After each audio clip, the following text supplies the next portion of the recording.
हम लोग chapter 5 start कर रहे हैं, एक्सेप्टेंस ऑफ डिपॉजिट। जनरली हम लोग जानते हैं जब एक कंपनी पब्लिक से पैसे लेती है, आइदर वो शेयर्स इशू करती है, मतलब इक्विटी शेयर या प्रेफरेंस शेयर, या फिर वो डिबेंचर्स इशू करती है। लोन चाहिए तो उसे बैंक या फाइनेंशियल इंस्टीट्यूशंस के पास जाना पड़ता है। कंपनी क्या पब्लिक से पैसे डिपॉजिट ले सकती है? कौन सी टाइप की कंपनी ये ले सकती है? क्या रूल्स है, क्या लिमिटेशंस है, उनके ऊपर इस चैप्टर में हम लोग बात करने वाले हैं। तो आइए इस चैप्टर को स्टार्ट करते हैं। तो फर्स्ट ऑफ ऑल हमको पहले ये समझना पड़ेगा what do mean by deposit.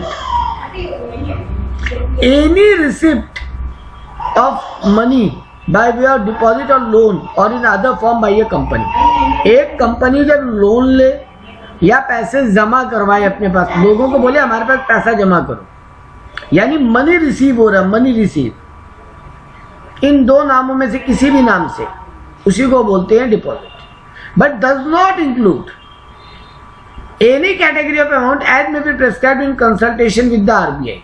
अगर आप आरबीआई से परमिट लेके और कोई टाइप के पैसे ले रहे हो और जिसको आरबीआई बोल रहा है कि ये लोन और डिपॉजिट नहीं है, उसको यहाँ पे इंक्लूड नहीं किया जाए। कुछ इंपॉर्टेंट पॉइंट्स है। Repayment of deposit is time bound, मतलब यहाँ पे जब इशू करोगे ऐसा कोई डॉक्यूमेंट जिसके थ्रू आप ये पैसे ले रहे हो, आपको वहीं पर मेंशन करना पड़ेगा कब लौटाओगे। इट कैन बी सिक्योर्ड और अनसिक्योर्ड। जनरली इसके लिए कोई ना कोई कंपनी एसेट को सिक्योरिटी यानी एज अ चार्ज, हाइपोथिकेशन या गिरवी रखती है, लेकिन ऐसा कंपलसरी नहीं है। It can be unsecured also. Private company can accept deposit from its members only. अब मैक्सिमम मेंबर कितने हो सकते हैं? मिनिमम 2, मैक्सिमम 200 एक प्राइवेट लिमिटेड कंपनी में। तो प्राइवेट कंपनी केवल अपने मेंबर से ही पैसे डिपॉजिट ले सकती है, आउटसाइडर से नहीं। Public company can accept deposit from members and public subject to certain parameters. अगर एक पब्लिक लिमिटेड कंपनी है तो आप मेंबर से तो पैसे ले ही सकते हैं, ऑब्वियस बात है। उसके अलावा आप जनरल पब्लिक से भी ले सकते हैं अगर आप सर्टेन पैरामीटर्स को फुलफिल करें। वो पैरामीटर्स क्या है वही हम लोग यहाँ पे पढ़ने वाले। सबसे पहले कुछ और भी एक बातें बोली। Rule 2 of companies acceptance of deposit by company, rule 2014। Rule 2014 एक एक्सेप्टेंस ऑफ डिपॉजिट को लेके, उसका रूल 2 क्या बोलता है? डिपॉजिट शेल नॉट इंक्लूड, क्या क्या चीजें डिपॉजिट में नहीं होगी। देखो जब गवर्नमेंट कोई पैसे ले रही है, सेंट्रल गवर्नमेंट, स्टेट गवर्नमेंट या कोई लोकल अथॉरिटी या कोई स्टैट्यूटरी अथॉरिटी जो कि कोई पार्लियामेंट एक्ट के थ्रू या स्टेट गवर्नमेंट के लेजिस्लेटिव के थ्रू बनी है, स्टेट लेजिस्लेचर के थ्रू बनी है या एक्ट ऑफ पार्लियामेंट के थ्रू बनी है, ऐसी कोई स्टैट्यूटरी अथॉरिटी या एनी, जैसे आरबीआई का एग्जांपल ले लो, any other source where repayment is guaranteed by central government या स्टेट गवर्नमेंट, या ऐसा कोई सोर्स से पैसा लिया जा रहा है जहां सेंट्रल गवर्नमेंट या स्टेट गवर्नमेंट गारंटी दे रही है। तो गवर्नमेंट अगर ये पैसे ले रही है,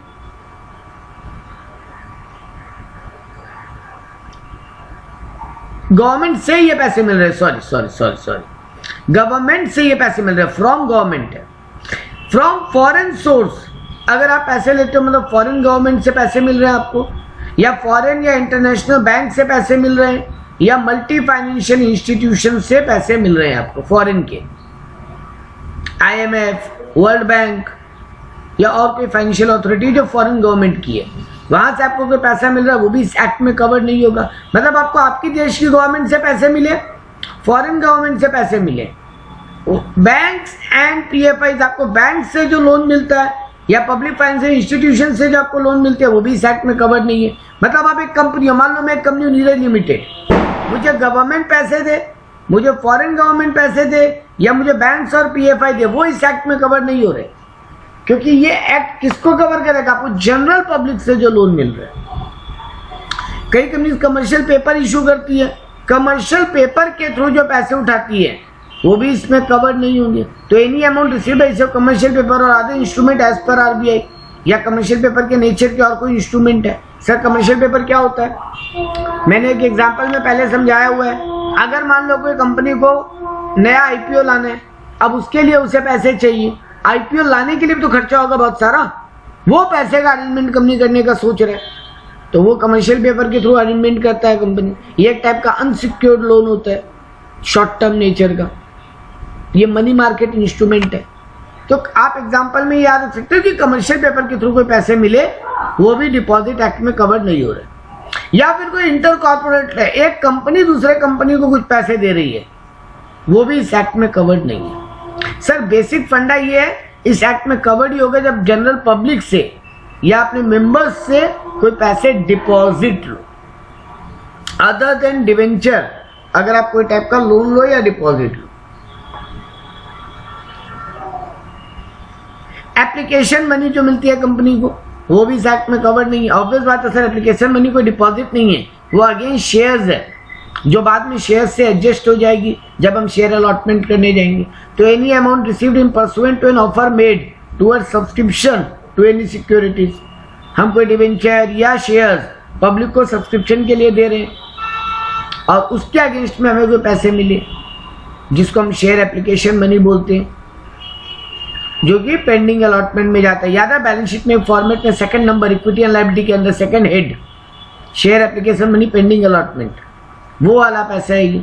इफ सिक्योरिटीज फॉर विच, अच्छा कुछ एक्सप्लेनेशन है, if securities for which application money was received is not allotted with in 60 days of received, it will be refunded with in 15 days.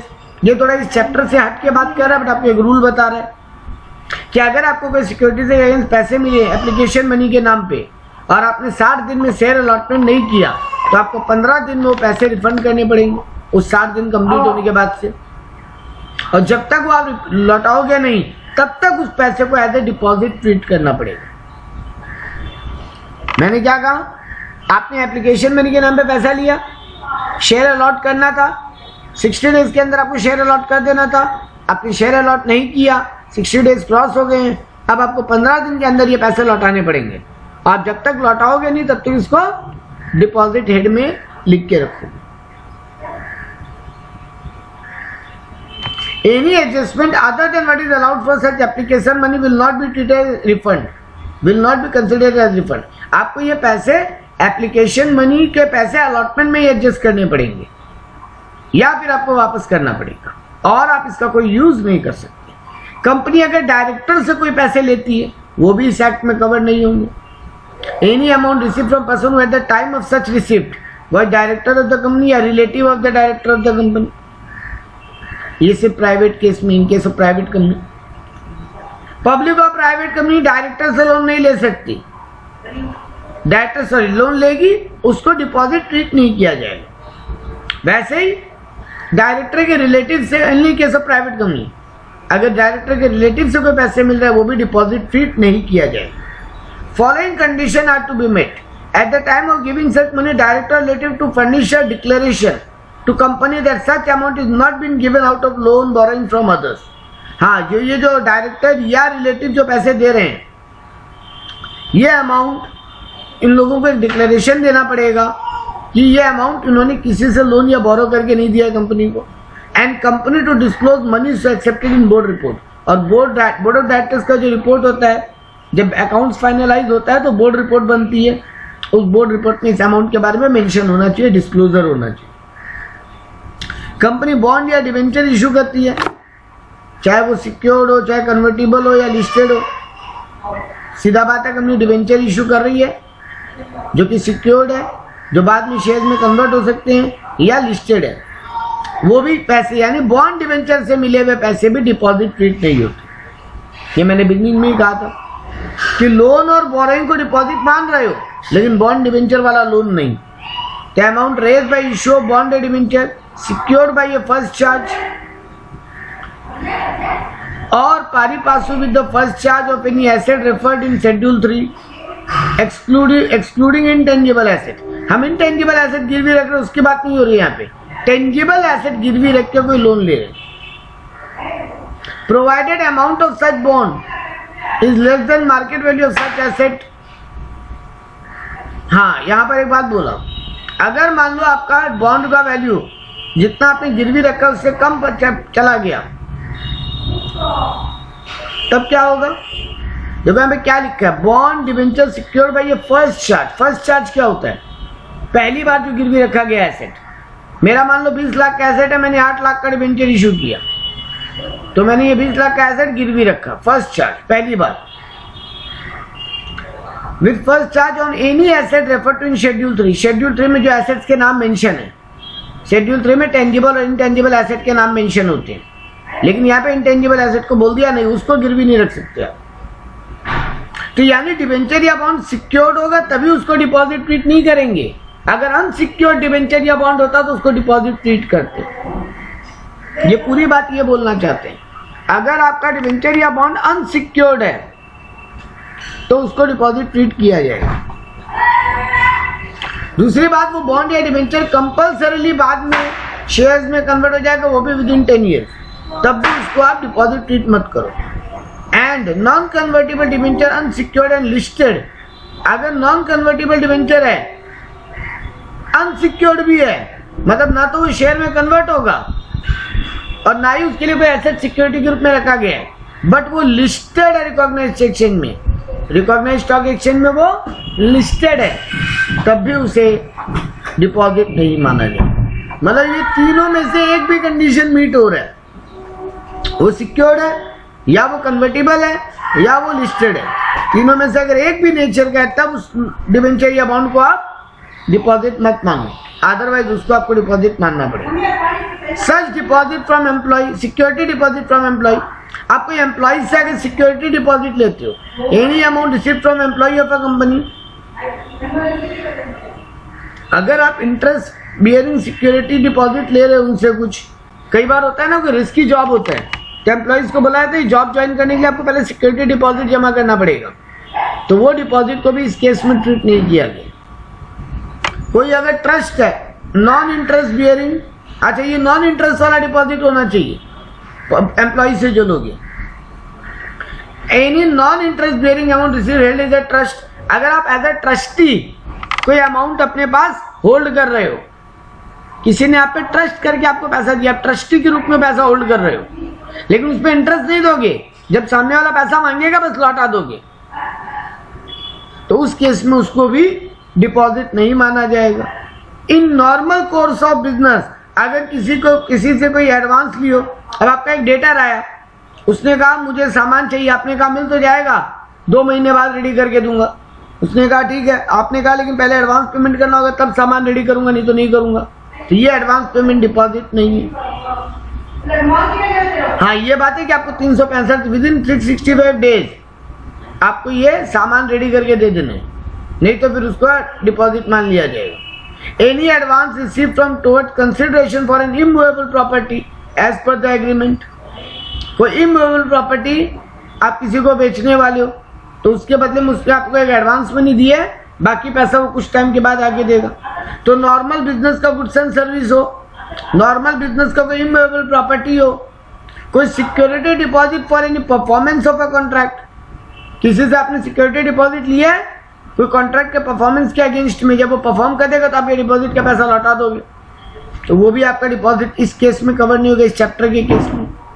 Any advance received under long term projects, बहुत बार long term project होते हैं capital goods बना के देने के, बड़े बड़े मशीनें बना के देने के, उसके अगेंस्ट पे आपने कोई एडवांस लिया है कोई बड़ा प्रोजेक्ट पूरा करके देने के लिए। As an advance toward consideration providing future services for any warranty maintenance contract, हम आपको कोई फ्यूचर सर्विस देंगे, हाँ लेकिन वो सर्विस नेक्स्ट 5 ईयर में हो जानी चाहिए, उसके लिए मैंने आपसे कोई पैसा डिपॉजिट लिया कि मैं आपको फ्यूचर में कोई सर्विस दूंगा। ये नॉर्मल बिजनेस प्रैक्टिस में ये बात ध्यान रखना। An advance received and allowed by sectoral regulator as per the central government या स्टेट गवर्नमेंट, सेंट्रल गवर्नमेंट या स्टेट गवर्नमेंट का कोई रूल है कि आप अगर ऐसा कोई काम कर रहे हो तो आपको इतना रुपया सामने वाले से पहले एडवांस लेना पड़ेगा, तो ये भी इस एक्ट में कवर नहीं है। Any advance for subscription toward publication, आप कोई इशू ऑफ शेयर लाना चाहते हो तो उसके अगेंस्ट में आपने कोई एडवांस ली है, कोई पब्लिकेशन कोई बुक मैगजीन छापनी है तो उसके अगेंस्ट में कोई एडवांस ली है। Provided amount received above becomes refundable with or without interest due to reason that the company does not have necessary permission to deal in goods and properties। हाँ यहाँ पे बड़ा गजब बात बोला है। मान लो ये ऊपर जितने गुड्स एंड सर्विसेज या इमूवेबल प्रॉपर्टी या जो भी टाइप मेंशन था इनमें से अगर आपको कंपनी को परमिशन ही नहीं था वो काम करने का, लेकिन आपने पैसा एडवांस ले लिया, तो वो आपका डिपॉजिट माना जाएगा। आपको 15 दिन में रिफंड करना था और वो आपका डिपॉजिट की तरह ट्रीट हो जाएगा। जब तक लौटाओगे नहीं तब तक। कंपनी को प्रमोटर से कोई पैसा मिल रहा है, प्रमोटर ने कहीं से लोन लिया है और कंपनी को दिया है। Any amount brought in by promoter of a company by way of unsecured loan subject to the following condition. Promoter अगर कोई अनसिक्योर्ड लोन लेके आ रहा है वो डिपॉजिट नहीं माना जाएगा, लेकिन subject to the following condition. Loan is brought in pursuance of stipulation impose by lending institution bank promoter to contribute such finance. जब उस प्रमोटर ने बैंक से या कहीं से भी लोन लिया है, इस कंडीशन के साथ लिया है कि वो उस बिजनेस में इन्वेस्ट करेगा। Loan is provided by promoter themselves, promoter खुद अपनी जेब से पैसा दे रहा है या अपने रिलेटिव से लेकर दे रहा है। या exemption under such clause shall be available only till loan of financial institution और बैंक रिपेड और नॉट देयर आफ्टर। लोन ये जो तीनों कंडीशन है, आप किसी बैंक से लोन लेके दे रहे हो, आप कंपनी के प्रमोटर हो, आप खुद से दे रहे हो या अपने रिलेटिव से लेकर दे रहे हो, या फिर बैंक ने आपको एग्जम्पशन बोला था 4 साल में ये पैसा वापस करवा देना कंपनी को बोल के, अब अगर वो लिमिट पार हो जाए तब उसको हम लोग डिपॉजिट की तरह ट्रीट कर सकते हैं। मतलब नॉर्मल 4 साल तक वो डिपॉजिट ट्रीट नहीं होगा। कोई निधि कंपनी या चिट फंड कंपनी है, उनको जब पब्लिक से कोई पैसा डिपॉजिट के रूप में मिल रहा है उसको भी इस चैप्टर में कवर नहीं किया गया। कोई कलेक्टिव इन्वेस्टमेंट स्कीम है, कुछ लोगों का ये बिजनेस होता है सेबी से परमिशन लेके कि वो लोग लोगों से थोड़ा थोड़ा पैसा अरेंज करेंगे और किसी कंपनी में इसको इन्वेस्ट करवा देंगे, और जो थोड़ा थोड़ा पैसा लोगों से कलेक्ट करेंगे उस पर लोगों को प्रॉफिट्स मार्जिन मिलेगा, तो वो भी इस केस में डिपॉजिट में कवर नहीं है। कोई स्टार्टअप बिजनेस है, startup convertible note, any amount of ₹25 lakh receive by a startup company, any amount more than 25 lakh receive by a startup company by way of convertible notes. एक स्टार्टअप कंपनी है, आप 25 लाख से ज्यादा का लोन उठा रहे हो और बदले में एक डॉक्यूमेंट दे रहे हो कि ये पेपर रखो, बाद में ये डॉक्यूमेंट को हम इक्विटी शेयर में कन्वर्ट कर देंगे कंपनी के, वो भी विदिन 10 साल से ज़्यादा टाइम मिलेंगे, 10 साल के अंदर कन्वर्ट कर देंगे। तो ये पैसा जो स्टार्टअप को मिल रहा है इसको भी डिपॉजिट नहीं मानना है। अब इस क्लॉज के लिए आपको स्टार्टअप का मतलब बताया, कोई भी private company and recognise as per notification issued by department of promotion of industry and internal trade, DPIIT बोल के एक डिपार्टमेंट है, उसके हिसाब से आप स्टार्टअप कंपनी हो। और कन्वर्टेबल नोट का मतलब कोई डॉक्यूमेंट जिसमें आपको कोई पैसा मिल रहा है जो रिपेएबल है, अब या बाद में इक्विटी शेयर में कन्वर्ट हो जाएगा। आप चाहो तो पैसा वापस ले लेना, आपके ऑप्शन पे है, और नहीं तो बाद में इसको इक्विटी शेयर ले लेना कंपनी का, ठीक है। और लास्ट आता है जो इन्वेस्टमेंट डिपॉजिट नहीं माना जाएगा, वो है any amount receive from AIF का मतलब ऑल्टरनेट इन्वेस्टमेंट फंड बोल के कुछ लोग बिजनेस करते हैं, इस टाइप का बिजनेस होता है जो ऑल्टरनेट इन्वेस्टमेंट फंड, यानी पैसे को अलग अलग जगह इन्वेस्टमेंट करते हैं, जैसे domestic venture and capital fund, infrastructure investment trust, real estate investment trust, mutual fund registered by SEBI. इस टाइप ये लोग आपके पैसे को कहीं और इन्वेस्ट कराने में मदद करते हैं। इन लोगों को आप जो पैसा देते हो वो भी इनके लिए डिपॉजिट ट्रीट नहीं किया जाएगा। तो कुल मिला के 16 आइटम थे जिनको डिपॉजिट ट्रीट नहीं किया जा रहा। क्या क्या है वो 16 आइटम? गवर्नमेंट से कोई पैसा मिले, फॉरेन गवर्नमेंट से कोई पैसा मिले, बैंक या फाइनेंशियल इंस्टीट्यूशन से कोई पैसा मिले, कमर्शियल पेपर के अगेंस्ट कोई पैसा मिले, इंटर कॉर्पोरेट एक कंपनी दूसरे कंपनी को कोई पैसा दे, एप्लीकेशन मनी हो, डायरेक्टर या रिलेटिव से पैसे हो, बॉन्ड या डिबेंचर जो कि सिक्योर्ड, कन्वर्टेबल या लिस्टेड, तीनों में से एक होने वाला है। सिक्योर डिपॉजिट फ्रॉम एम्प्लॉय से अगर कोई सिक्योरिटी डिपॉजिट लेते हो, एज ए ट्रस्ट कोई पैसे लेते हो, नॉर्मल कोर्स ऑफ बिजनेस में मूवेबल या इमूवेबल एसेट के अगेंस्ट को बना के देने के लिए कोई पैसे ले रहे हो, सर्विस देने के लिए कोई एडवांस पेमेंट ले रहे हो, प्रोमोटर से कोई पैसे मिल रहे हैं, निधि कंपनी या चिट फंड कंपनी से कोई पैसे मिल रहे हैं, कोई कलेक्टिव इन्वेस्टमेंट स्कीम से आपको पैसे मिल रहे हैं, स्टार्टअप कंपनी हो आप और आप कन्वर्टेबल नोट इशू कर रहे हो 25 लाख से बेसी का, कोई आपको AIF ऑल्टरनेट इन्वेस्टमेंट फंड से आपको कोई पैसे मिल रहे हैं। इन सब जगह से आपको कोई पैसे मिल रहे हैं, वो डिपॉजिट ट्रीट नहीं होगा एज अ कंपनी आपके लिए। डिपॉजिटर का भी एक मीनिंग बताया, any member of the company, चाहे पब्लिक हो या private company, who has made a deposit. कोई भी मेंबर कंपनी का, अगर आप पब्लिक या प्राइवेट कंपनी हो तो आप मेंबर से पैसे ले सकते हो, या फिर आप जनरल पब्लिक से लेना चाहते हो, एनी पर्सन, लेकिन आपको पब्लिक लिमिटेड कंपनी होना पड़ेगा, जो कि बोरोइंग या डिपॉजिट टर्म के साथ हम ले रहे हैं, इस नाम के साथ, लेकिन ये ऊपर के 16 आइटम छोड़ के, तो उसको आपका क्या माना जाएगा? डिपॉजिट माना जाएगा, और जो पैसे देगा वो डिपॉजिटर कहलाएगा। अब आता है सर, एक नॉर्मल कंपनी को कब डिपॉजिट लेना अलाउड और कब नहीं, क्योंकि हर कंपनी को इंडिया में डिपॉजिट लेना अलाउड नहीं है।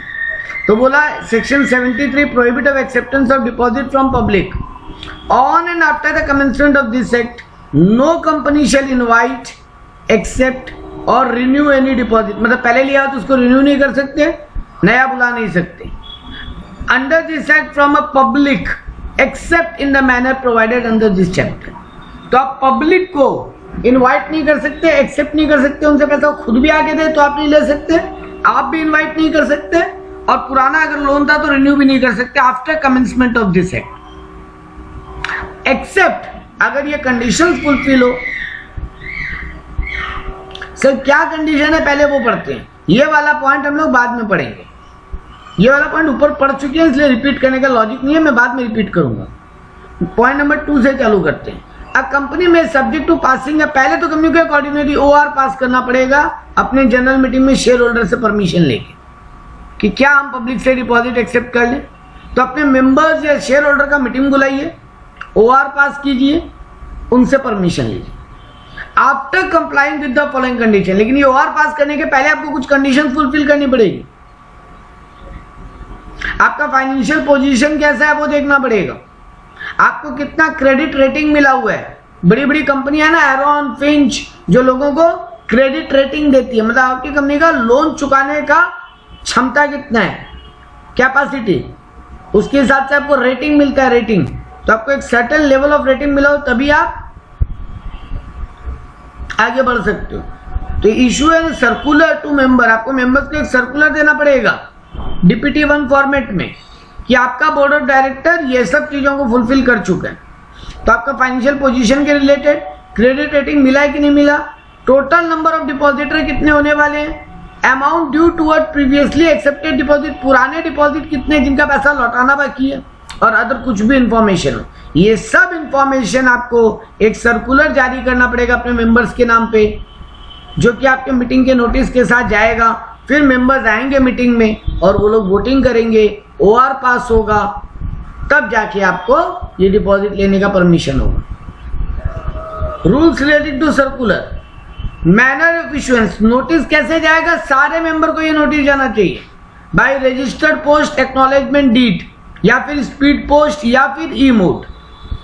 तो ये जो सर्कुलर जाएगा मेंबर लोग को, ये कैसे जाएगा, by registered post acknowledgement deed. Registered post तो समझते हो, एक्नॉलेजमेंट डीड क्या होता है, जब आप किसी को कोई कुरियर भेजते हो या कोई स्पीड पोस्ट भेजते हो तो वहां पे एक स्लिप लगता है, एक्स्ट्रा थोड़ा चार्जेस देना पड़ता है पोस्टल डिपार्टमेंट को। पोस्टल डिपार्टमेंट क्या करेगा, वो स्लिप उस पार्टी से साइन करा के आपको वापस भी देगा एज अ प्रूफ कि ये नोटिस उसको मिल चुका। तो अगर आप रजिस्टर्ड पोस्ट भेज रहे हो तो विद एक्नॉलेजमेंट डीड होना चाहिए, या फिर आप स्पीड पोस्ट से भेजो या फिर ऑनलाइन मोड से भेजो। उसके अलावा आपको न्यूज़पेपर में पब्लिश करना पड़ेगा, इंग्लिश और वर्नाकुलर न्यूज़पेपर में, और अपने कंपनी की वेबसाइट पे भी ये नोटिस या सर्कुलर डालना पड़ेगा। तो ये जो मेंबर लोग को मीटिंग के पहले सर्कुलर जा रहा है जिसमें ये सब बातें हैं, फाइनेंशियल पोजीशन क्या है कंपनी का, क्रेडिट रेटिंग क्या है, टोटल नंबर ऑफ डिपॉजिटर कितने हैं, पहले से कितना अमाउंट ड्यू है डिपॉजिट का, और इस बार कितना डिपॉजिट उठा रहे हैं, और अदर कोई भी इंफॉर्मेशन है तो वो। Attachment of DPT-1 certificate from statutory auditor, एक स्टैट्यूटरी ऑडिटर से आपको एक सर्टिफिकेट भी अटैच करना पड़ेगा सर्कुलर के साथ, that company has not defaulted in repayment of any deposit और interest in last 5 years. Company last 5 साल में कोई भी टाइप से पेमेंट में, डिपॉजिट का पेमेंट या इंटरेस्ट का पेमेंट में डिफॉल्ट नहीं की है। इसका एक सर्कुलर के साथ ये कॉपी भी जाएगा। Registered with ROC, company to send to ROC copy of circular, इस सर्कुलर का कॉपी आरओसी को भी जाएगा मेंबर्स के साथ। Signed by the majority of the directors at least 30 days prior to issue for registration. Validity of circular in form of advertisement until 6 PM from the date of closure of financial statement which it is issued. Date on which financial statement is laid in AGM. If AGM is not held, last date of holding AGM. ये जो circular है इसका validity कब तक होगा? इन तीनों में से whichever is earliest. 6 PM बोल गया था गलती से। Until 6 months from the date of closure of financial year. जिस साल ये सर्कुलर इशू हुआ है उसके फाइनेंशियल ईयर खत्म होने के 6 महीने तक ये सर्कुलर वैलिड रहेगा। Date of which financial statement is laid in AGM, जिस दिन एजीएम में मैंने ये फाइनेंशियल स्टेटमेंट को सबमिट किया एनुअल जनरल मीटिंग में, या फिर इफ एजीएम अगर नहीं हुआ तो जिस दिन एजीएम हो जाना चाहिए था। इन तीनों में से विचेवर इज अर्लियर जो डेट है वहीं तक ये सर्कुलर वैलिड होगा। तब तक अगर आपने डिपॉजिट ले लिया पब्लिक से या ओआर पास करवा लिया अपने मेंबर से तो ठीक, अदरवाइज वो सर्कुलर इनवैलिड होगा, फिर आपको नया फ्रेश सर्कुलर इशू करना पड़ेगा। To be issued each succeeding financial year. अच्छा, जब जब डिपॉजिट लोगे तब तब नया सर्कुलर इशू होगा, ये तो नॉर्मल बात थी। ये सर्कुलर का कॉपी जो है प्लस आरओसी का statement with in 30 days before issue of the circular.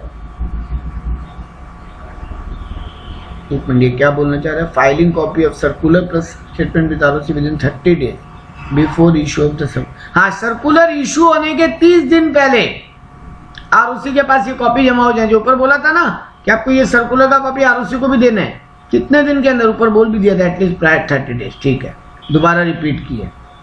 Deposit repayment reserve, आपको एक डीआरआर अकाउंट बनाना पड़ेगा। जो भी आपने डिपॉजिट लिया है उसका आप रिपेमेंट कर पाओगे, इस बात के लिए आपको एक डीआरआर अकाउंट क्रिएट करना पड़ेगा। Company to certify that no default in repayment of deposit और इंटरेस्ट, ऊपर पहले ही पढ़ चुके हैं कि कंपनी डिपॉजिट या इंटरेस्ट चुकाने में कोई डिफॉल्टर नहीं किया लास्ट 5 साल में। इस बात को कंपनी को सर्टिफाई करना पड़ेगा। और ये सर्टिफाई कौन करके देगा? स्टैट्यूटरी ऑडिटर आपका। Providing security if any for the due repayment of the amount deposit for the interest thereon। हाँ, अगर आपका रिपेमेंट कोई बाकी है या कोई इंटरेस्ट बाकी है तो उसका प्रॉपर सिक्योरिटी है कि नहीं, प्रॉपर एसेट गिरवी रखा गया है कि नहीं, चार्ज क्रिएट हुआ है कि नहीं, ये भी ध्यान रखना पड़ेगा। Provided in case where company does not secure the deposit और security partially then deposit shall be termed as unsecured deposit. अगर आप बिना सिक्योरिटी के कोई डिपॉजिट ले रहे हैं तो आपको प्रॉपर्ली मेंशन करना पड़ेगा सर्कुलर में कि कितना अमाउंट अनसिक्योर्ड डिपॉजिट होने वाला है। ये सब डिटेल का नोटिस आप दोगे तब शेयर होल्डर मीटिंग में आएंगे और जनरल मीटिंग में उसके लिए वोट करेंगे। ऑर्डिनरी रिजोल्यूशन ओआर पास करना पड़ेगा। अगर आपका पार्टली सिक्योर्ड डिबेंचर भी है तो उसको भी अनसिक्योर्ड ही बोलोगे। Where a company issue secured deposit it shall obtain a trustee for depositor. अच्छा, कंपनी जब सिक्योरिटी गिरवी रखेगा तो उसको एक ट्रस्टी अपॉइंट करना पड़ेगा जो ये नजर रखेगा कि कंपनी ये एसेट बेच नहीं दे या सिक्योरिटी का वैल्यू डिपॉजिट वैल्यू से कम नहीं हो जाए। प्राइवेट कंपनी को कुछ एग्जम्पशंस है। The above provision of section 72 clause A to D shall not apply to a private company. कौन सा A to D? ये जितने पॉइंट पड़े हुए A B C D, ये सारे के सारे पॉइंट प्राइवेट कंपनी पे एप्लीकेबल नहीं है। कौन सा प्राइवेट कंपनी? जो कि except from its member money not more than 100% of paid up share capital plus free reserve plus security premium account. तो अपने देखो, पहला बात तो प्राइवेट कंपनी केवल मेंबर से ही लोन ले सकता है।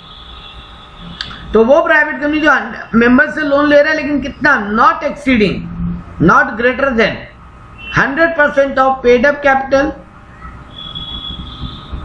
Plus free reserve plus security premium. एक एग्जांपल दे रहा हूं, मेरा पेड अप कैपिटल है 10 लाख, मेरे पास फ्री रिजर्व भी पड़े हैं 3 लाख के और मेरा सिक्योरिटी प्रीमियम अकाउंट भी है 2 लाख, तो टोटल 15 लाख है। मैं 15 लाख से ज्यादा आगे डिपॉजिट नहीं ले रहा हूं अपने मेंबर से। पहला बात तो सब प्राइवेट कंपनी मेंबर से ही लोन ले सकता है, डिपॉजिट ले सकता है। मान लो ये डिपॉजिट मैं अपने मेंबर से ले रहा हूं 15 लाख से ज़्यादा नहीं ले रहा हूँ तो मुझे ऊपर वाली क्राइटेरिया फुलफिल करने की ज़रूरत नहीं है अगर मैं प्राइवेट कंपनी हूँ। या फिर मैं एक स्टार्टअप कंपनी हूँ और मेरे इनकॉर्पोरेशन को अभी 5 साल नहीं हुए तो भी मुझे ये सब कंडीशन ऊपर वाली फुलफिल नहीं करनी। या फिर मैं ये आगे वाली कंडीशन को फुलफिल कर रहा हूँ, मैं एसोसिएट कंपनी नहीं हूँ किसी प्राइवेट पब्लिक लिमिटेड कंपनी का, मैंने bank boring from bank of institution is lower than double of paid up capital of 50 crore. मैं एक प्राइवेट लिमिटेड कंपनी हूँ, मैं किसी का एसोसिएट या सब्सिडियरी नहीं हूँ और मेरा बैंक वगैरह से लोन पेड अप कैपिटल का डबल या 50 करोड़ से कम है तो भी मुझे ऊपर वाली कंडीशन फुलफिल नहीं करनी है। एंड बोला एक और कंडीशन है, ये दोनों एक साथ फुलफिल होगी। Company has not subsisting default in repayment of boring at the time of acceptance of deposit. जब मैं ये डिपॉजिट ले रहा हूं मैं किसी भी टाइप का बोरिंग में डिफॉल्टर नहीं। ये बात मुझे आरओसी को इन्फॉर्म करनी पड़ेगी डीपीटी 3 फॉर्म में। तो दोबारा सुनो ये बात, प्राइवेट कंपनी को क्या है, कौन सी प्राइवेट कंपनी को एग्जाम्पशन है? The above provision of 73 to clause A to D shall not apply to private company which जो अपने मेंबर से डिपॉजिट ले रही है और डिपॉजिट का अमाउंट कितना है, paid up capital free reserve और सिक्योरिटी प्रीमियम मिला के 100% से कम, या फिर और है, मतलब ये कंडीशन सेटिस्फाई करूं तो भी मुझे ऊपर वाली रूल्स फुलफिल नहीं करनी है। अगर मैं एक स्टार्टअप कंपनी और मुझे अब तक 5 साल नहीं हुआ इनकॉर्पोरेशन से तब भी मुझे ऊपर वाली कंडीशन फुलफिल नहीं करनी है। या फिर मैं ये 3 कंडीशन फुलफिल कर रहा हूं तो भी मुझे A to D वाले पॉइंट सेटिस्फाई नहीं करने। अगर मैं किसी का एसोसिएट या सब्सिडियरी नहीं हूं, अगर मेरा बैंक या फाइनेंशियल इंस्टीट्यूशन से बोरोइंग पेड अप कैपिटल के डबल अमाउंट से कम है या 50 करोड़ से कम है, एंड मैं इस बात को प्रूफ दे रहा हूं, सर्टिफाई कर रहा हूं कि मैं कोई भी टाइप का डिपॉजिट को पेमेंट करने में डिफॉल्ट नहीं किया, तो मुझे as a private company point number A to D fulfil नहीं करना। Point number A to D क्या है? सर ये मैं आपको ये सब डॉक्यूमेंट जमा करने सर्कुलर के लिए, ये सर्कुलर वाला रूल आप पे एप्लीकेबल नहीं होगा। आपको आरओसी को सर्कुलर जमा नहीं करना है और लास्ट 5 साल में आपने कोई अमाउंट डिपॉजिट डिफॉल्ट किया नहीं किया, इस बात का कोई आपको सर्टिफिकेट का जरूरत नहीं। तो मुझे A to D नंबर तक पॉइंट सेटिस्फाई नहीं करने। Every deposit accepted by a company shall be repaid with interest as per terms and conditions of agreement। ये नॉर्मल ज्ञान था सर। मैंने इस डिपॉजिट के नाम पे जो भी पैसा लिया है तो जितने दिन में लौटाने का बात किया था विथ इंटरेस्ट में लौटा पाऊँ। Where a company failed to repay the deposit of part thereof or interest thereon, the depositor concerned may apply to the tribunal for an order directing the company to pay the sum due for any loss or damage। अगर मैं ये deposit देने में या interest देने में late कर जाऊं या डिफॉल्ट कर जाऊं तो जो जिसने मुझे पैसा दिया है डिपॉजिटर, वो ट्राइब्यूनल में जा सकता है और जो भी उसको लॉस या डैमेज हुआ है उसका भरपाई वो कोर्ट के थ्रू करवा सकता है। Other provision related to deposit, maximum amount of deposit, ये बड़ा काम है सर। मर्जी आए उतना डिपॉजिट लें? नहीं जी सर, कितना ले सकते हैं? आपका paid up capital plus free reserve plus security premium account का 35% से ज्यादा आपका अमाउंट डिपॉजिट फ्रॉम मेंबर्स बोला है यहाँ पे, एग्जिस्टिंग हो या नया मेंबर हो, दोनों की बात हो रहा है यहाँ पे। 35% से ज्यादा आपका डिपॉजिट का वैल्यू नहीं हो सकता। लेकिन सर ये एक्सेप्शंस है जहां पर ये रूल अप्लाई नहीं होगा। वो प्राइवेट कंपनी जिसका 100% of paid up capital free reserve या सिक्योरिटी प्रीमियम अकाउंट है उसके लिए रूल अप्लाई नहीं है, स्टार्टअप वाले के लिए अप्लाई नहीं है। और ऊपर जो मतलब सर वो प्राइवेट कंपनी का जो 3 एग्जाम्पशन पढ़े थे ना, जो उसमें फॉल कर रहा है उसके लिए 35% वाला रूल अप्लाइड नहीं है। बाकी नॉर्मली आप मेंबर्स से 35% of paid up capital plus free reserve plus security premium account से ज्यादा का पैसा नहीं ले सकते। The above company shall have to file, अच्छा जो भी आप ये लोन लोगे डिपॉजिट लोगे आपको आरओसी को बता देना है डीपीटी 3 फॉर्म। सेक्शन 76 बोलता है acceptance of deposit from public by certain companies. कौन कौन पब्लिक कंपनी एलिजिबल है? सर सब कोई, तो देखो कितना लोन ले सकते हैं वो ऊपर पढ़ लिए। ये लोन मोटा मोटी पब्लिक कंपनी के लिए ही था। वो भी लेकिन बाय फ्रॉम मेंबर्स बोला है, केवल फ्रॉम मेंबर्स पब्लिक कंपनी के लिए था ये रूल। अब कौन कौन सी पब्लिक कंपनी एलिजिबल है सर? हर पब्लिक लिमिटेड कंपनी को ये डिपॉजिट लेना अलाउ नहीं किया गया। कौन कौन एलिजिबल है? जिसका नेटवर्थ 100 करोड़ से कम है, जिसका टर्नओवर यानी सेल 500 करोड़ से कम है, इन दोनों के बीच में और है, मतलब आप दोनों में से एक भी कंडीशन फुलफिल करते हो तो आप एलिजिबल, दोनों में से दोनों कंडीशन फुलफिल करते हो सॉरी, तो आप एलिजिबल हो।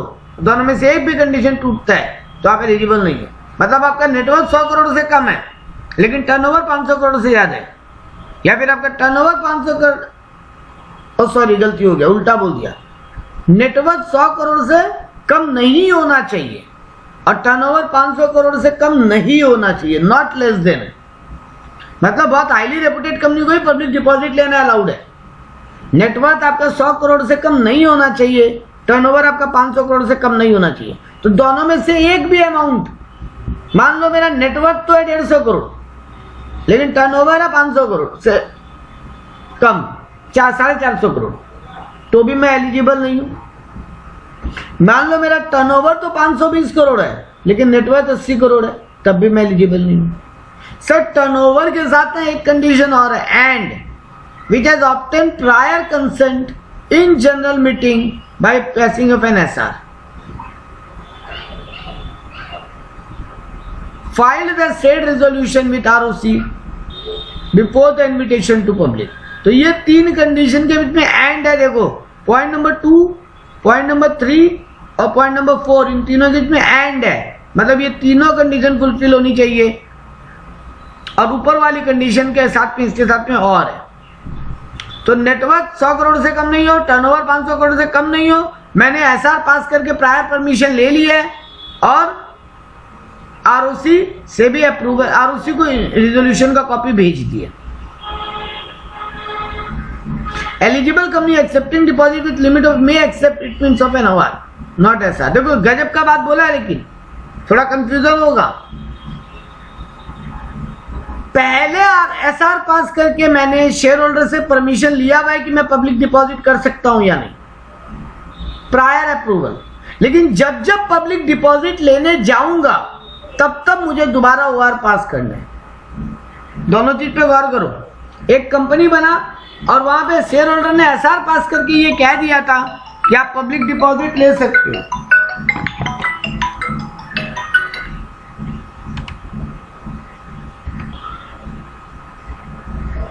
तो यहां पे हम लोग क्या पढ़े कि सर ये सब कंडीशन जो लोग फुलफिल करेगा उन्हीं को केवल पब्लिक डिपॉजिट लेने का हक होगा, उस पब्लिक लिमिटेड कंपनी को डिपॉजिट लेने का हक होगा। लेकिन यहाँ पे ओआरएसआर में कंफ्यूज मत होना। जब कंपनी बनी या कंपनी बनने के बाद कभी भी एक शेयर होल्डर का मीटिंग बुलाया और एसआर पास कर चुके थे, प्रायर कंसेंट ले चुके थे कि कंपनी पब्लिक डिपॉजिट ले सकता है कि नहीं, चलिए सर ये परमिशन मिल गया। अब उसके बाद जब जब आप पब्लिक डिपॉजिट लोगे आपको ओआर पास करना पड़ेगा, तब एसआर की जरूरत नहीं। तो ये वाला कंडीशन है। इसके बाद क्या लिखा है, eligible company may accept deposit from person other than its member. तो ऊपर तो मेंबर वाली तो कहानी हो गई, मेंबर के अलावा सर आपको वहां पे एसआर पास करना पड़ेगा। मेंबर्स के अलावा आप किसी से अगर डिपॉजिट ले रहे हो तब ओआर का काम नहीं चलेगा और इसका आपको आरओसी को कॉपी जमा भी देना पड़ेगा। मतलब पहले एक बार एसआर पास हुआ कि क्या कंपनी पब्लिक डिपॉजिट ले सकता है, हाँ। अब अगर मेंबर्स से ले रहे हैं पब्लिक डिपॉजिट तो दोबारा केवल ओआर पास कर लो, और अदर देन मेंबर यानी आउटसाइड पब्लिक से ले रहे हैं तो फिर एसआर पास करना पड़ेगा। अदर जो भी कंप्लायंस है वो पूरी करो और सेंट्रल गवर्नमेंट और आरबीआई का जो रूल है वो भी फॉलो करो। Provided that such eligible company shall not obtain credit rating from recognised credit rating agency as approved by NBFC and inform such rating to public. Such ये जो भी एलिजिबल कंपनी उसको पहले क्रेडिट रेटिंग लेना पड़ेगा, credit rating लेने के बाद ही आप इसमें आगे मूव कर सकते। अब एक दो लाइन मैंने छोड़ दी थी ऊपर बताते हुए, मैं उस पर आ रहा हूं। ये जितने भी रूल 73 वाले पॉइंट थे ये दो लोगों पे एप्लीकेबल नहीं है। जिन कंपनी को सेंट्रल गवर्नमेंट एंड आरबीआई ने परमिशन दिया उनको, या कोई बैंकिंग कंपनी है, बैंकिंग एनबीएफसी कंपनी है जो आरबीआई एक्ट के थ्रू बनी है, सर ऑब्वियस सा बात है, इनका तो रोज का काम है पब्लिक से पैसा लेना। बैंक्स का तो काम ही है बेटा रोज पब्लिक से डिपॉजिट लेना, या कोई भी एनबीएफसी बना, नॉन बैंकिंग फाइनेंशियल कॉर्पोरेशन, उसका तो काम ही है पब्लिक से पैसा डिपॉजिट लेना। या फिर सेंट्रल गवर्नमेंट एंड आरबीआई ने किसी को बोला है कि आपका यही बिजनेस है, आप पब्लिक से पैसे जमा लो, तो सर जी इन लोगों को ये रूल 73 एप्लीकेबल नहीं है।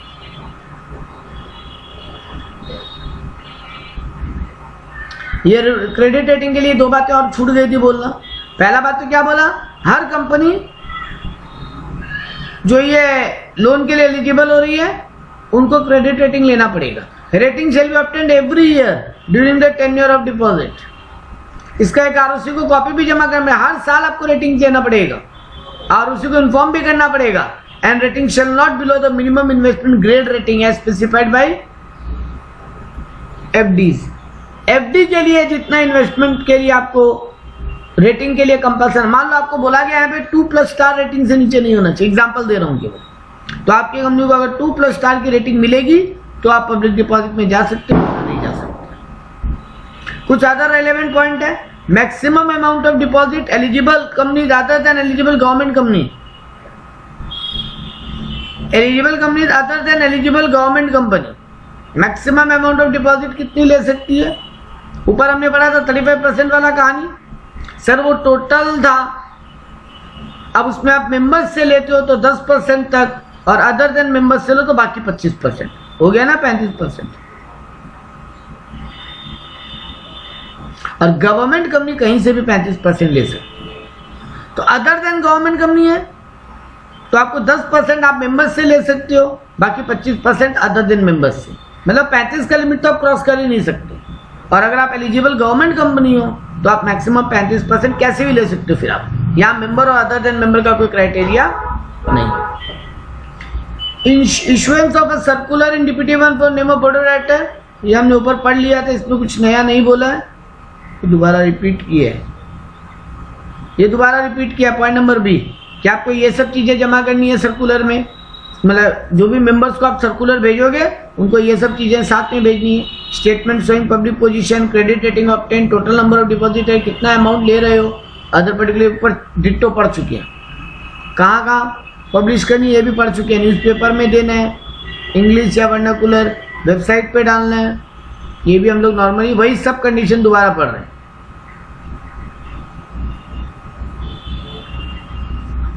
इसका वैलिडिटी कब तक होगा, फ्रेश सर्कुलर हर साल देना पड़ेगा, ये सब चीजें हम लोग पढ़ चुके हैं। ऊपर डिट्टो का डिट्टो रूल है, कुछ अलग नहीं पढ़ने का दरकार है। Common point of deposit under 73 and 76, deposit repayment reserve account, ये पहले भी बोला था डीआरआर अकाउंट बनाना है, अब कुछ बातें रिपीट कर रहे हैं लोग केवल।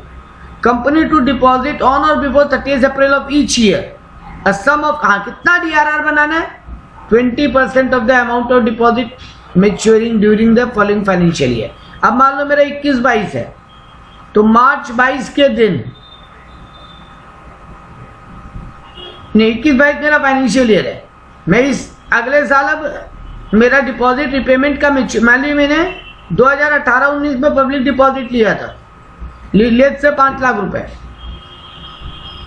अब 21-22 आ चुका है और मुझे इस साल पैसा लौटाना है, 22-23 में मुझे पैसा लौटाना है, सॉरी 22-23 में मुझे पैसा लौटाना है, तो मुझे अप्रैल 2022 तक एक डीआरआर अकाउंट बना लेना है। अब मान लो मैं 1-1 लाख करके लौटाने वाला हूँ, इस साल 1 लाख लौटाऊंगा, इसके नेक्स्ट ईयर 23-24 में फिर 1 लाख लौटाना है, 24-25 में फिर 1 लाख लौटाना है, 25-26 में फिर 1 लाख लौटाना है, और 26-27 में भी 1 लाख रुपए लौटाने हैं। मान लो मैंने 5 ब्रेकअप में रिपेमेंट का बात किया था, तो अब ये 5 लाख रुपए मैंने 18-19 में लोन लिए, 22-23 में पहला किस्त चुकाना है 1 लाख का, 23-24 में, 24-25, 25-26, 26-27 में, तो अप्रैल 2022 के दिन इस 1 लाख का 20%, जितना अमाउंट मेच्योर हो रहा है उसका 20% मुझे डीआरआर अकाउंट में, डिपॉजिट रिपेमेंट रिजर्व अकाउंट में पैसा डाल देना। फिर 23-24 में फिर 1 लाख का 20% मतलब 20,000, मतलब हर साल मुझे 20,000 का इस डीआरआर अकाउंट में पैसा डाल देना, और इसको एक सेपरेट शेड्यूल बैंक में मेंटेन रखना। मतलब अपने नॉर्मल बैंक अकाउंट में नहीं, सेपरेट बैंक अकाउंट। अगर मैं रिपेमेंट करने में फेल हुआ तो ये पैसा वहां से काम आएगा।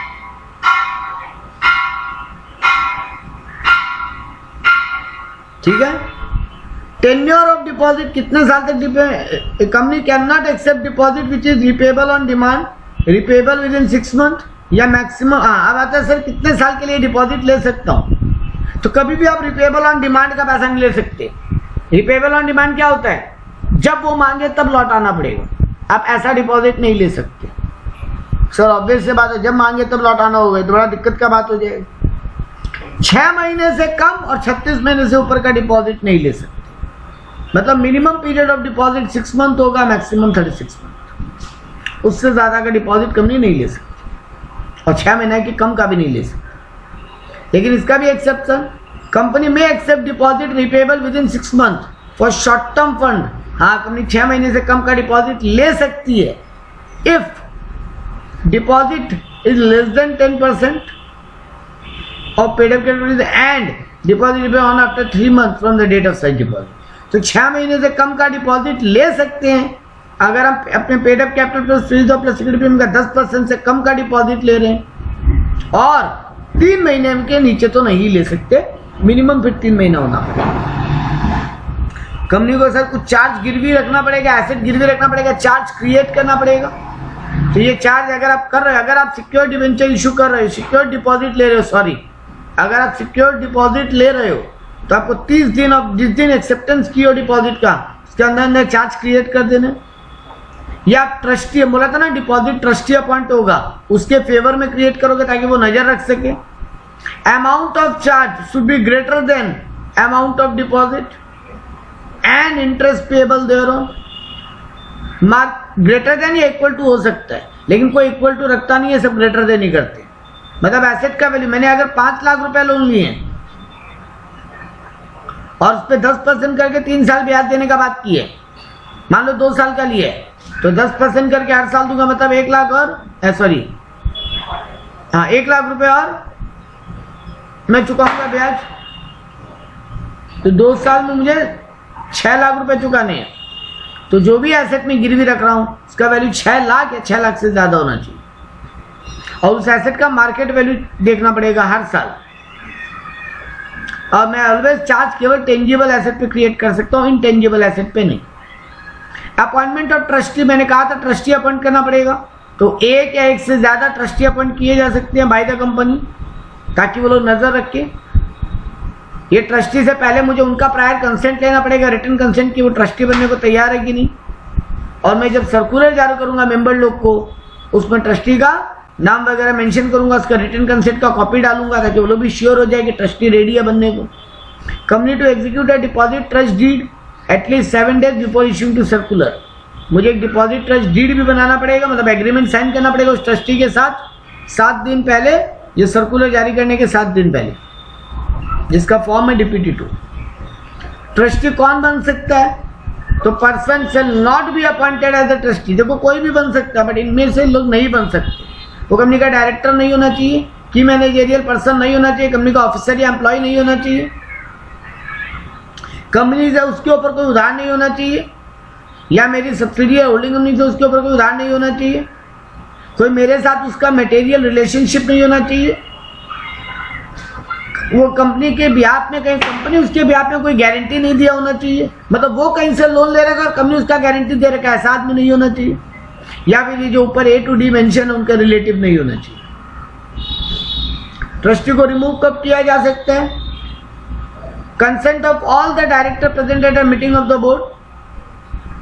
इन case company is required to have independent director, at least 1 independent present in such meeting. तो कंपनी का डायरेक्टर लोग ट्रस्टी को हटा सकता है अगर ऑल द डायरेक्टर बोले कि इसको हटा दो, और अगर कंपनी में इंडिपेंडेंट डायरेक्टर तो एटलीस्ट 1 इंडिपेंडेंट डायरेक्टर भी उस मीटिंग में प्रेजेंट होना चाहिए। तो company can appoint, can a company भी अपॉइंटेड एज अ ट्रस्टी। क्या जीता जागता चलता फिरता इंसान होना चाहिए, क्योंकि आर्टिफिशियल इंसान भी ट्रस्टी बन सकता है। सर कंपनी ट्रस्टी बन सकता है, क्योंकि जो आप नहीं बन सकता वाला पॉइंट पढ़े थे, इनमें आप कहीं नहीं पढ़े कि ये जीता जागता इंसान होना चाहिए या आर्टिफिशियल इंसान नहीं बन सकता। Is it necessary to have a depositor trustee even when the depositor unsecured? चाहे अगर मेरा सिक्योर्ड डिवेंचर है तभी ट्रस्टी अपॉइंट होगा, वरना ट्रस्टी किस बात पे नजर रखेगा? अगर अनसिक्योर्ड डिपॉजिट्स है तो, अगर अनसिक्योर्ड डिपॉजिट्स है तो ट्रस्टी किस पे नजर रखेगा? किसी पे नहीं सर, तब जरूरी नहीं है। लेकिन अगर सिक्योर्ड डिपॉजिट है तभी आपको ट्रस्टी अपॉइंट करने पड़ेंगे। रजिस्टर ऑफ डिपॉजिट, आपको एक रजिस्टर मेंटेन करना पड़ेगा। तो बोला company accepting deposit shall maintain one और more separate register for deposit accepted और renewed in its registered office. अपने रजिस्टर्ड ऑफिस में कंपनी को एक रजिस्टर मेंटेन करना पड़ेगा जिसमें जो लोग भी डिपॉजिटर है कंपनी के, उनका नाम और पैन नंबर, अगर वो माइनर है तो उनके गार्जियन का नाम डिटेल, अगर वो नॉमिनी है, अगर उसका कोई नॉमिनी है तो नॉमिनी का डिटेल, कितना डिपॉजिट मिला, डेट और अमाउंट, कब कितना रुपया मिला, कितना ड्यूरेशन के लिए, कितना रेट ऑफ इंटरेस्ट है, कब कब पेमेंट ऑफ इंटरेस्ट का डेट आएगा, क्वार्टरली है, मंथली है, हाफ ईयरली है, ईयरली है, mandate and instruction for payment of interest and for non deduction of tax, इस पर टीडीएस कटेगा कि नहीं कटेगा, date of which payment of interest shall be made, किस दिन इंटरेस्ट पेमेंट होगा, किस डेट को पेमेंट होगा। मतलब अगर क्वार्टरली है तो मान लो अप्रैल में जून का क्वार्टर खत्म हुआ तो जुलाई का कितना तक इंटरेस्ट दे दिया जाएगा। चार्ज क्रिएटेड फॉर रिपेमेंट, कितना एसेट गिरवी रखा गया या फिर कोई अदर इंफॉर्मेशन है तो वो भी, ये सब जानकारी उस रजिस्टर में अपडेट होना चाहिए। और with in 7 days of acceptance of receipt, जिस दिन आपको पैसा मिला उसके 7 दिन के अंदर रजिस्टर में एंट्री हो जाना चाहिए। ये रजिस्टर आपको 8 साल दिया, उससे ज्यादा मेंटेन करना पड़ सकता है। Pre mature repayment of deposit, अगर टाइम के पहले आप रिपेमेंट कर रहे हो तो ये 6 महीने के पहले तो नहीं कर सकते, आफ्टर 6 months और before expiry of actual date कर सकते हो। अगर डिपॉजिटर ये रिक्वेस्ट कर रहा है कंपनी को, और return on investment shall not be 1% less than would be repayable for period for which the deposit actually run. आप 1% पैसा काटोगे, 1% से कम काट सकते हो उससे, बाकी पैसा उसको लौटा दोगे। When a depositor has run contains any part one of a year, then such part of more than 6 months exclude. If such part is less, more than 6 months, it shall be recorded as 1 year. यहाँ पे एक simple बात बोल रहा है, अगर हम पैसा जमा रखा 1 साल 4 महीना तो उसको 1 साल ही मानना पड़ेगा। अगर हम पैसा जमा रखा 1 साल 7 महीना तो उसको आप 2 साल कंसिडर कर सकते हो। मतलब 6 मंथ के नीचे हो तो उसको नीचे की तरफ राउंड ऑफ करो, 6 मंथ के ऊपर हो तो उसको ऊपर की तरफ राउंड ऑफ करो।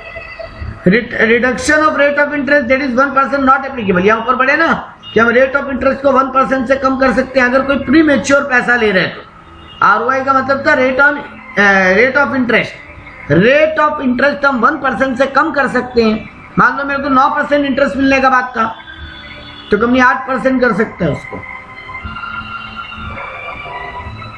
मतलब रेट ऑफ इंटरेस्ट घट जाएगा अगर हम प्री मैच्योर पैसा उठा रहे हैं। ये वाला बात कब एप्लीकेबल नहीं होगा? Reduction of rate of interest is not applicable in the following cases. Comply with the rules that tenure of deposit under this new act और प्रोवाइड वॉर रिस्क और अदर रिलेटेड बेनिफिट। आप rule 3 का सारा rule follow कर रहे हो और ये वॉर रिस्क है। मिलिट्री या एयरबेस का कोई लड़ाई हो गया, इमरजेंसी डिक्लेयर हो गया गवर्नमेंट की तरफ से, तब आप ये इंटरेस्ट कम नहीं करोगे, तब आप पैसा लौटा दोगे और वो भी बिना इंटरेस्ट कम किए।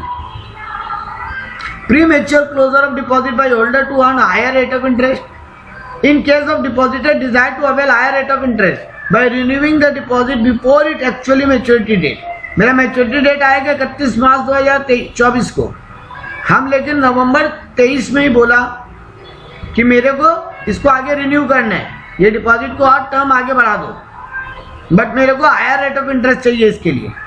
The company shall pay him the higher rate of interest only if the deposit is renewed for a period longer than unexpired period of deposit.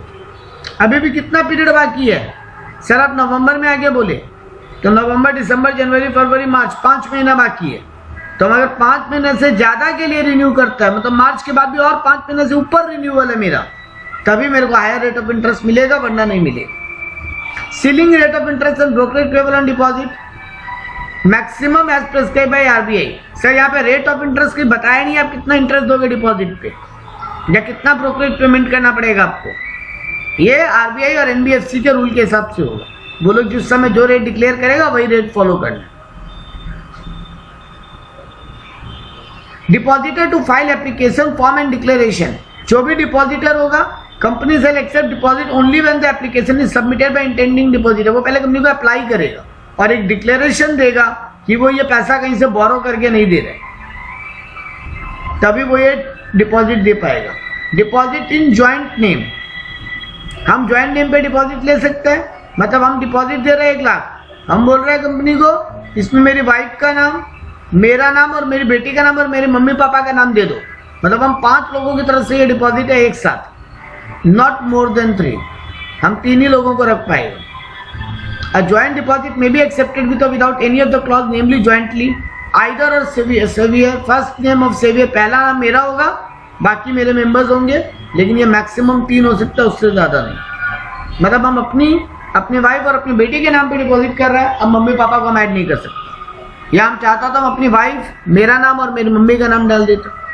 मतलब 3 लोगों से ज़्यादा का ज्वाइंट डिपॉजिट नहीं होगा। Depositor may nominate a person at any time, हम किसी को भी अपना नॉमिनी बना सकते हैं, नॉमिनी बदल भी सकते हैं। Deposit receive with in 20 working days, जिस दिन हम पैसा जमा किया उस दिन से हमको वो डॉक्यूमेंट मिल जाना चाहिए as a proof. Company to furnish receipt of deposit receipt signed by duly authorised officer या state, date, name, address, amount, rate, interest, maturity rate, ये सब इंफॉर्मेशन के साथ, date, name, address, amount, rate of interest, maturity date, ये सब information के साथ एक रिसिप्ट बनेगा और वो रिसिप्ट हमको 21 दिन में मिल जाना चाहिए, पैसा जिस दिन हम डिपॉजिट किए, हम अगर डिपॉजिटर है। File of return of deposit with ROC, company को हर साल आरओसी को एक फाइल करना पड़ेगा। अ duly audited return in DPT 3 containing information up to 31st March of that year to be filed within 30th June of ROC। तो मार्च खत्म हुआ, अप्रैल, मई, जून 3 महीने का टाइम मिल रहा है। ये 3 महीने के अंदर हमको एक ऑडिटेड डॉक्यूमेंट अपने डिपॉजिट के डिटेल का आरओसी को जमा करना पड़ेगा। TPT 3 shall include particular deposit of transaction not considered deposit or both। क्या क्या अमाउंट डिपॉजिट माना जा रहा है, क्या क्या अमाउंट डिपॉजिट नहीं माना जा रहा, पूरा डिटेल के साथ आरओसी के पास जाएगा। No right to alter terms and condition, बाद में टर्म्स एंड कंडीशन को ऑल्टर नहीं कर सकते। After circular is issued and deposits are accepted, company has no right to alter terms and condition deposit, deposit trust deed या deposit insurance, whichever may determinant to interest of the depositor। कोई भी document, चाहे deposit trust deed हो, चाहे circular हो, किसी में भी हम इंफॉर्मेशन बाद में चेंज नहीं कर सकते। मेरे को फाइनेंशियल स्टेटमेंट में इस बात का प्रॉपर डिस्क्लोजर देना पड़ेगा।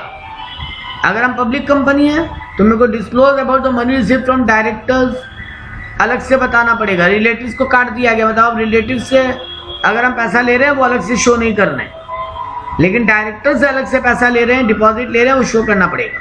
Private company shall disclose about the money received from director relatives there, लेकिन प्राइवेट कंपनी को डायरेक्टर और रिलेटिव्स सबका डिटेल देना पड़ेगा, किससे कितना डिपॉजिट लिए। Penal rate of interest in case of fail to repay, अगर हम रिपेमेंट में फेल कर जाता है, चाहे वो सिक्योर्ड हो चाहे अनसिक्योर्ड हो, डिपॉजिट चाहे सिक्योर्ड हो चाहे अनसिक्योर्ड हो, तो 18% पर एनम करके जितना पीरियड के लिए हम डिफॉल्ट हो रहा है उस पर हमको पेनल्टी देना पड़ेगा, इंटरेस्ट देना पड़ेगा। पनिशमेंट फॉर कॉन्ट्रावेंशन, अगर कंपनी इस एक्ट का कोई भी रूल कॉन्ट्रावेन करता है जिसके लिए अलग से कोई पनिशमेंट प्रोवाइडेड नहीं है, तो फिर कंपनी भी और सारे डायरेक्टर्स के ऊपर भी फाइन होगा अप टू 5000 एंड ये कंटिन्यू करता जाएगा 500 रुपया पर डे, हम जितना दिन का डिफॉल्ट या रूल फॉलो नहीं कर रहे। मतलब एक बार का 5000 तो लगेगा ही, प्लस हम 10 दिन देरी किए तो 500 × 10 करके 5000 रुपया हो। ये कंपनी पे भी और डायरेक्टर पे भी फाइन पेनल्टी जाएगा। सेक्शन 76 से पनिशमेंट फॉर कॉन्ट्रावेंशन और सेक्शन 73 और 76 ऊपर रूल पड़े थे ना, सेक्शन 73 और 76, अगर उसका कोई कॉन्ट्रावेंशन कर रहे हो, where company accept or invite causes other person to accept in deposit contravention of the provision, company को इनवाइट करना अलाउड ही नहीं था पैसा, कंपनी इनवाइट किया ऊपर का रूल तोड़ते हुए, या फिर company fail to repay the deposit, तो फिर कितना पेनल्टी होगा, तो बोला company in addition to the payment amount, जितना अमाउंट देना वो तो देगा ही, उसके अलावा इंटरेस्ट 18% वाला वो फाइन पेनल्टी भी देगा, पर एनम का। उसके अलावा कंपनी पे फाइन लगेगा 1 करोड़ रुपया या फिर 2 into amount of deposit which ever is lower, मतलब अमाउंट डिपॉजिट का डबल या 1 crore which ever is lower का फाइन लगेगा कंपनी को। और ये मैक्सिमम कितना हो सकता है 10 करोड़ तक। और कंपनी के डायरेक्टर्स को जेल होगा 7 साल तक का एंड 25 लाख से लेकर 2 करोड़ तक का फाइन भी लग सकता है। Provided that if the proof that the officer of the company who is in default has contravened such provision knowingly or willfully with the intention to deceive the company or the shareholder, the depositor or creditor of tax authority itself will liable to act under 447. Section 447 भूलना मत, बहुत काम का बात है। बोल रहा है कि अगर ऊपर वाला बात ने साबित किया कि वो ऑफिसर जानबूझ के सब किया, विलफुली डिफॉल्ट किया है, तो फिर वो पूरे अमाउंट के लिए पर्सनली लायबल हो जाएगा। 447 बोलता है personal liability. And last part पे आ रहे हैं सेक्शन 74, रिपेमेंट ऑफ डिपॉजिट और acceptance before commencement of this act. ये पार्ट क्या बोल रहा है? बोल रहा है filing of statement of deposit with ROC on repayment thereafter. ये एक्ट चालू होने के पहले कंपनी अगर कोई डिपॉजिट वगैरह लिया था तो उसके रिपेमेंट के लिए क्या रूल होगा? तो आपको आरओसी को बोला whether depositor was accepted before the commencement of this act, मतलब 2013 कंपनीज एक्ट 2013 का बात कर रहे हैं। ये कब चालू हुआ था? 1/4/2014 से। एंड रिमेन अनपेड ऑन 1/4/2014, उससे पहले लोन लिया था और 1/4/2014 को रिपेमेंट बाकी है। और become due after the time, या फिर उन डिपॉजिट लिया था मान लो 2013 में और वो 3 साल का डिपॉजिट है, तो ऑब्वियस 2016 में मेच्योर होगा पेमेंट का। तो इस बात का अलग से आरओसी को डिटेल जाना पड़ेगा कि मेरा पुराना एक्ट के हिसाब से कितना डिपॉजिट है। तो file with 3 month from such commencement with ROC statement of all deposit accepted before commencement of such act. Repay with in 3 years, और इसको 3 साल में रिपे करके खत्म करो। मान लो पुराना एक्ट में 36 महीने से ज्यादा का लोन लेना अलाउड था, तुम 5 साल के लिए डिपॉजिट ले लिए थे, कोई नहीं, एक्ट चालू हो चुका है, उसके 3 साल के अंदर रिपे कर दो और 3 महीने के अंदर आरओसी को पूरा जानकारी सबमिट करो पहले। If company have been repaying such deposit and interest thereon without any default on due dates for the remaining period of such deposit above shall be deemed to have been complied with. हाँ, यहाँ पे थोड़ा relaxation दिया कि company अगर सब कुछ timely payment कर रहा है, कंपनी ये साबित कर देता है कि हम सब कुछ नॉर्मली चुका रहे हैं, कोई भी डिफॉल्ट नहीं है, तो कंपनी बोल सकता है कि ऊपर वाला रूल फॉलो हो गया, ठीक है तुम अपने हिसाब से चुका लो। मतलब तुमको पहले आरओसी को सब कुछ बताना पड़ेगा, अब आरओसी देखेगा क्या करना है, तुमको रिलैक्सेशन देना है कि नहीं देना। Extension of time of repayment to by tribunal. Sir हम लिए लोन 24 महीने का, लिए डिपॉजिट हम 24 मंथ का, लेकिन अब हम 24 मंथ में चुका नहीं पा रहे हैं, हमको थोड़ा डेट एक्सटेंशन चाहिए, तो हमको ट्राइब्यूनल में जाना पड़ेगा। ट्राइब्यूनल ही हमको इसका परमिशन दे सकते हैं, वो मेरा फाइनेंशियल कंडीशन को देखेगा, जब क्यों नहीं चुका पा रहे, मेरे को थोड़ा एक्स्ट्रा टाइम देना है, तो रीजनेबल कंसिडरेशन देखते हुए देगा। अगर हम नॉन रिपेमेंट ऑफ डिपॉजिट, अगर हम डिपॉजिट को चुकाने में फाइन करते हैं, ऊपर पड़ चुके हैं इसका पेनल्टी, कंपनी के ऊपर 1 करोड़ से लेकर 10 करोड़ तक का फाइन है, मेंबर्स के ऊपर 7 साल का जेल, 25 लाख तक का फाइन से लेकर 2 करोड़ तक का फाइन। ये था चैप्टर